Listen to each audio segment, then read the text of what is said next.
¿Qué es hoy enseñar a leer y escribir?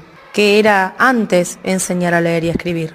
Son preguntas que Pinu, en Historias de enseñar a leer y escribir, plantea como relevantes para la reflexión y el análisis de la enseñanza de la lectoescritura en nuestro país, al considerar estas prácticas como prácticas culturales, es decir, que se van construyendo a medida que los contextos históricos, sociales y políticos van conformándose. La reflexión, en este aspecto, apunta a una coyuntura temporal e histórica en la que dichas prácticas adquieren un sentido y una utilidad. Me pareció interesante recurrir a mis recuerdos como alumna de primer grado y a los recuerdos de mi madre para introducirme en el pasado. Comencé mi trayectoria escolar primaria en el año 1983, último año de la dictadura.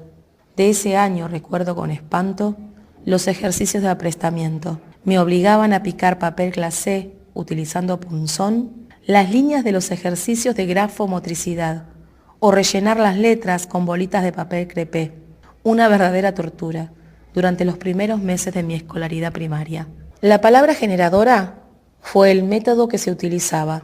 Aunque ya había comenzado a vislumbrarse las propuestas de la psicogénesis, durante el proceso militar el control fue la prioridad. Las innovaciones, por lo tanto, no eran bien vistas, sobre todo si atendían a la singularidad del individuo. Recuerdo que mamá fue la primer palabra que me presentaron, una palabra por demás significativa. Ma, me, mi, mo, mu. Mi mamá me mima. Esas cosas no se borran. A estos métodos analíticos se llegó a partir de la necesidad de superar los anteriores de corte sintético, el alfabético, el fonético y el silábico. Dichos métodos hacían hincapié en el buen manejo del código escrito y en la buena pronunciación, sin prestar atención a la comprensión. Los aportes de la psicopedagogía y de la lingüística permitieron la superación de estos enfoques. Es interesante, y siguiendo a Chartier, detenerse ahora en los libros de texto que acompañaron esta concepción de enseñanza de la lectoescritura. Recurro ahora a los recuerdos de mi madre, quien cursó su primer grado en 1959. El libro Mamita fue con el cual transitó sus primeros pasos en su proceso de alfabetización. Con lecturas moralizadoras, como dice Pinu, Mamita se convirtió en un símbolo del posicionamiento del Estado y de sus políticas en educación. Las políticas de control se mantuvieron durante muchos años en los textos escolares. Ello se evidenciaba, por ejemplo, en escribir con cierta caligrafía, escribir con la derecha, por ejemplo, o pronunciar de determinada manera. Todas estas conductas respondían a un disciplinamiento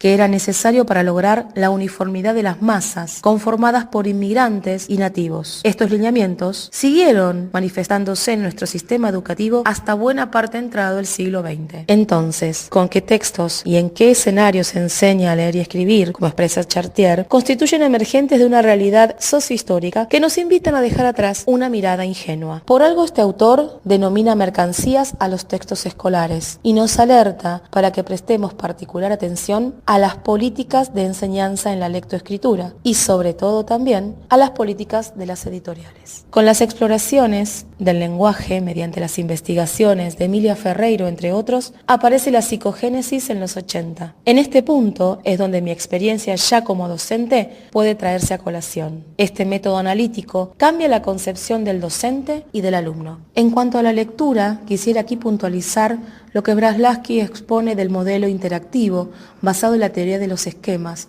donde se expone que la lectura implica evocar, mediante símbolos escritos, experiencias pasadas y la construcción de nuevos significados mediante la manipulación de los conceptos que el lector ya posee. Considera los saberes previos de los niños para posibilitarles una hipótesis de escritura antes y durante los primeros años de alfabetización. Incorpora el concepto de error constructivo, ya que, como dice Pinu, es necesario escribir mal para después escribir bien. Ambos métodos se complementan hoy en mis clases. Las etapas de la psicogénesis y el trabajo fonológico están presentes en mis prácticas diarias. La escritura con sentido, con un destinatario específico, y la lectura constante de todos los soportes que se pueden hallar en el aula y a los cuales debemos recurrir, incluidos desde ya los textos literarios, son las herramientas de las cuales me valgo todos los días.